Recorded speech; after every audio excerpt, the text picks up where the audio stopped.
Shalom, saudara yang dikasihi Tuhan, senang bisa berjumpa lagi. Saya berharap Bapak, Ibu, dan saudara sekalian berada dalam keadaan yang sehat, dalam keadaan yang baik, dalam damai sejahtera Tuhan, sehingga terus bersemangat menjalani hari-hari ini, dimanapun kita berada.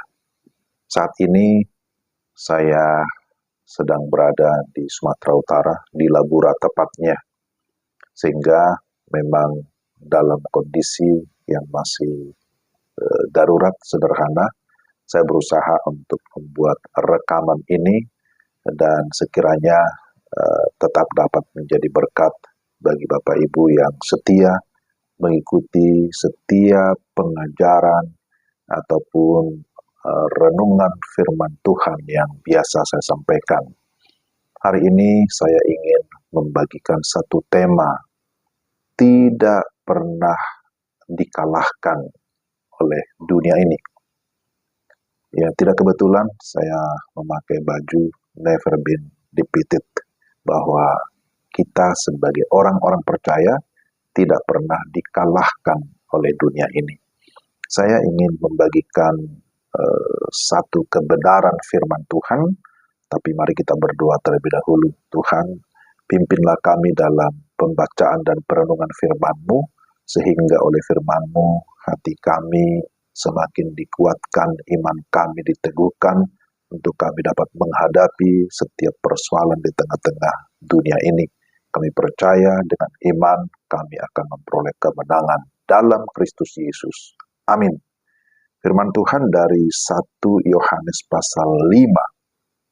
1 Yohanes pasal 5, ayat yang keempat dan ayat yang kelima. Sebab semua yang lahir dari Allah mengalahkan dunia, dan inilah kemenangan yang mengalahkan dunia, iman kita. Siapakah yang mengalahkan dunia selain daripada dia yang percaya bahwa Yesus adalah anak Allah? Itulah firman Tuhan. Ya, saya sudah sampaikan tadi bahwa kehidupan kita sebagai orang percaya sesungguhnya secara teologis, secara rohani, kita adalah umat yang berkemenangan. Amin. Kita mengalami kemenangan karena Kristus Yesus yang sudah memberikan kita kemenangan. Bahwa dunia ini selalu berusaha untuk mengalahkan kita. Dunia ini selalu berusaha untuk menggagalkan kita. Dunia ini selalu berusaha untuk memengaruhi kita, supaya kita semakin jauh dari Tuhan, supaya kita tidak lagi percaya kepada Tuhan. Tetapi sesungguhnya, kalau kita sudah menjadi milik Allah, maka Allah berdiam di dalam kita. Roh Kudus akan senantiasa memenuhi hati dan pikiran kita. Dan oleh Roh Kudus kita diberikan kemampuan bukan saja bertahan, tetapi kita mampu menyerang, melawan segala musuh-musuh dari dunia ini. Saudara-saudara yang dikasihi Tuhan, kalau kita memperhatikan 1 Yohanes, maka apa yang dimaksudkan dengan mengalahkan dunia? Dunia seperti apa yang dimaksud? Apakah dunia dalam pengertian alam semesta ini? Ternyata kalau kita melihat di dalam 1 Yohanes pasal 2, ayatnya yang ke 16, ya, di sana disebutkan, sebab semua yang ada di dalam dunia, semua yang ada dalam dunia, yaitu keinginan daging dan keinginan mata, serta keangkuhan hidup, bukanlah berasal dari Bapa, melainkan dari dunia.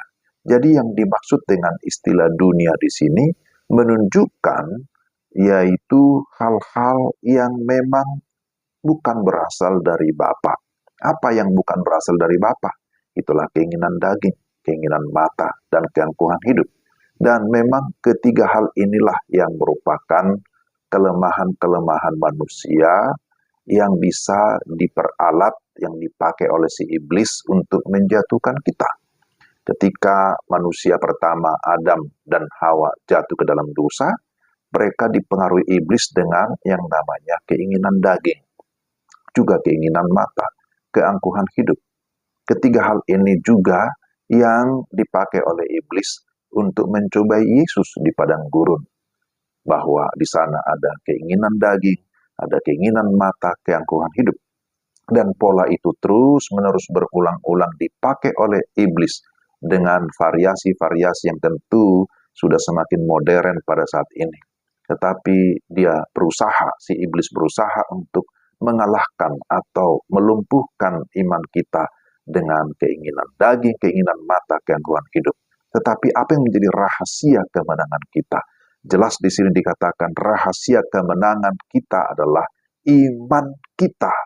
Dikatakan bahwa kamu bukan lagi milik dunia ini, tapi kita sekarang sudah menjadi milik Allah, karena kita sudah dilahirkan secara rohani oleh Allah melalui rohnya yang kudus. Maka kita memiliki status yang baru sebagai anak-anak Allah. Sebagai anak-anak Allah kita memiliki kuasa. Kuasa untuk apa? Untuk mengalahkan si iblis, mengalahkan dunia ini. Kuasa untuk meruntuhkan segala keangkuhan hidup. Kuasa untuk mengalahkan keinginan daging. Kuasa untuk mengalahkan keinginan mata. Maka mari kita terus meningkatkan iman kita. Kalau iman kita semakin meningkat, iman kita semakin bertumbuh ataupun bertambah, maka segala keinginan-keinginan daging, keinginan mata, keangkuhan hidup dengan sendirinya akan semakin menurun, akan semakin berkurang, bahkan juga akan meninggalkan kita.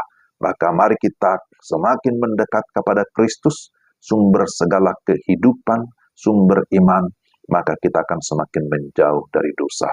Mari kita menjalani kehidupan hari ini, kehidupan esok dan selanjutnya dengan satu keyakinan bahwa saya tidak akan dikalahkan oleh dunia ini.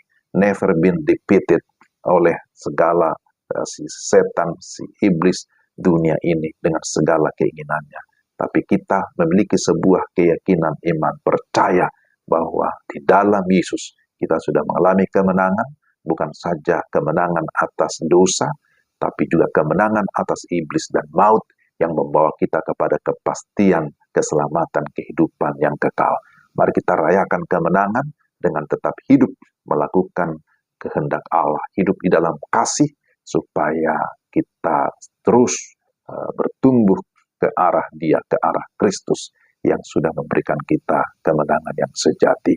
Mari kita berdoa. Tuhan, terima kasih hari ini ada firman Tuhan yang kami dengarkan. Pimpin sertai kami supaya kami betul hidup di dalam kemenangan dan kami tidak lagi dikuasai oleh keinginan daging, keinginan mata, dan keangkuhan hidup. Terus Tuhan pimpin dan mampukan kami menjalani kehidupan yang sesuai kehendak-Mu. Dalam nama Tuhan Yesus. Amin. Demikianlah firman Tuhan hari ini. Kiranya Tuhan memberkati Bapak, Ibu, dan Saudara sekalian. Salam sejahtera, salam dari saya, dari Labura, Sumatera Utara. Salam.